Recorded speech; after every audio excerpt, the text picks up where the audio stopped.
There's nothing like nature, is there? Going for a walk in the sunshine, walking through the park, having a little hike in the forest, reaching down to the ground and grabbing a huge handful of the dirt and shoving in your mouth and eating it. No? Well, you know what? That might be a mistake. Hi, everybody. I'm Ricky Heller, and I write at rickyheller.com.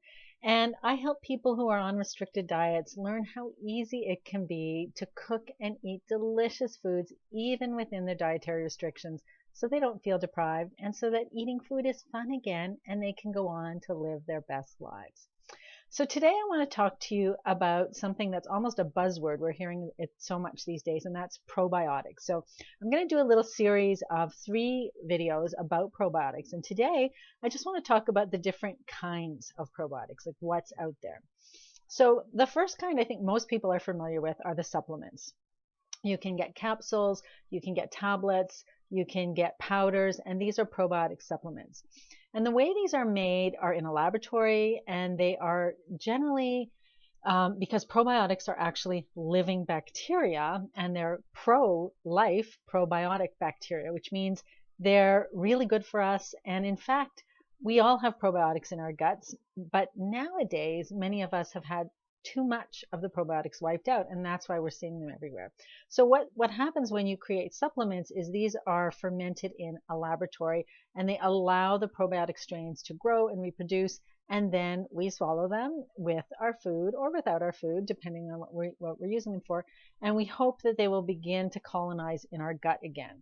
Because things like antibiotics and just the normal Western diet and modern diet and stress and environmental toxins and all kinds of things can actually diminish the probiotics in your gut. But antibiotics are by far the worst culprit in that case. They wipe out all the bacteria in the gut, good and bad, up to 95%. So then you want to replenish them and you use supplements. And there are different kinds of supplements. There are those that need to be refrigerated, those that are shelf stable, and I will talk a little bit about those. But as I said, most of these used to be fermented on dairy.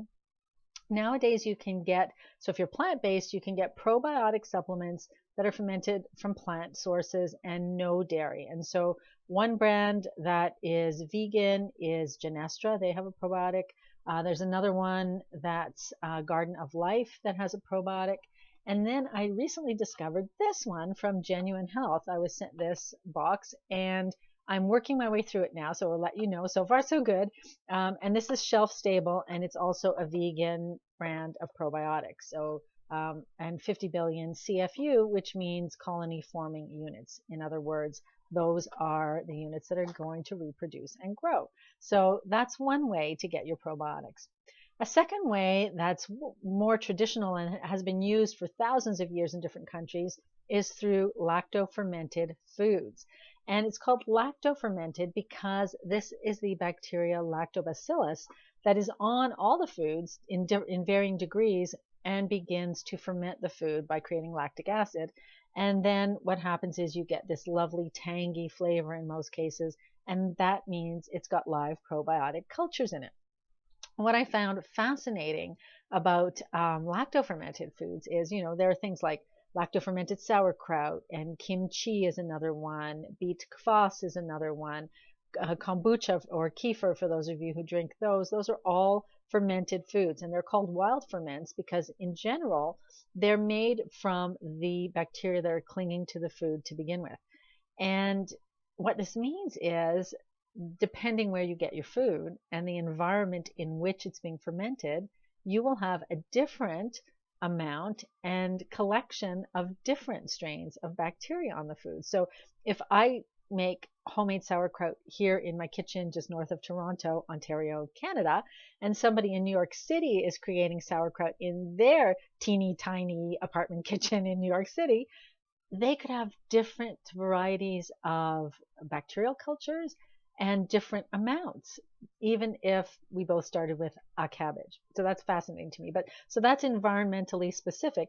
And the beauty of that is you're going to get something slightly different each time. So it's going to add to variety for you. So that's the way many cultures have been getting their probiotics through food for many centuries. And then the third type of probiotic that we have nowadays is what we call soil-based organisms, or SBOs. And if you think about it, the soil, if you're little kids who play in the dirt, the soil is teeming with life. It's got worms, it's got ants, it's got beetles, and it's got all kinds of live bacteria. And in the old days, we used to actually get a lot of our probiotics from the soil itself and from fruits and vegetables that we plucked out of the soil. And I remember when I was a little kid, my best friend used to give her pet guinea pig carrots. And of course they didn't, well, not of course, but they didn't wash the carrots for the guinea pig. And I remember her saying, well, if Hazel doesn't need to have the carrots washed, I don't need to have the carrots washed. And she would just bite into that carrot. And looking back, I realized she was getting probiotics that way. That same friend used to love to drink pickle juice, which now we have gut shots that are made from the probiotic juice of lactofermentation. But in any case, the dirt is where many of our ancestors got their probiotics. And what's so fascinating about that is because of modern agriculture and pesticides and chlorine, we've killed a lot of the probiotics in the earth from which our vegetables are grown. So our fruits and vegetables don't have as many probiotics as they used to, hence the need for supplements. But you can buy these soil-based organisms now. People are reproducing them in supplement form. And in the old days, because probiotics are actually essential to produce vitamin B12 in the body, if our ancestors were eating so many probiotics from the dirt, it's quite possible that they did not need vitamin B12 supplements, even the plant-based people, because they were getting so many more probiotics from the earth than we are today. So these soil-based organisms are intended to reproduce the quality and the type of probiotics that are naturally in the earth. And that's one type I haven't tried yet, but I really look forward to trying. So what I tend to do, and what many practitioners think is a good idea, is to try to get your probiotics from all different sources. So even if you're getting them exclusively from fermented foods, try rotating which foods you have. Don't always have just sauerkraut, have other kinds of fermented foods. Or what I do is I will take supplements as well as eat fermented foods every day. And that way I'm increasing the number of probiotics and increasing the variety of different probiotic strains that I'm getting every day.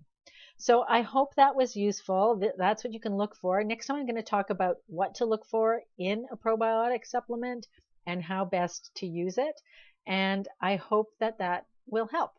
So for now, bye everybody. I hope you enjoyed this video. If you did, please give it a thumbs up or subscribe to my channel. But more importantly, if there's someone you know who could benefit from this information, please do share it with them. And I will see you next time. Bye for now.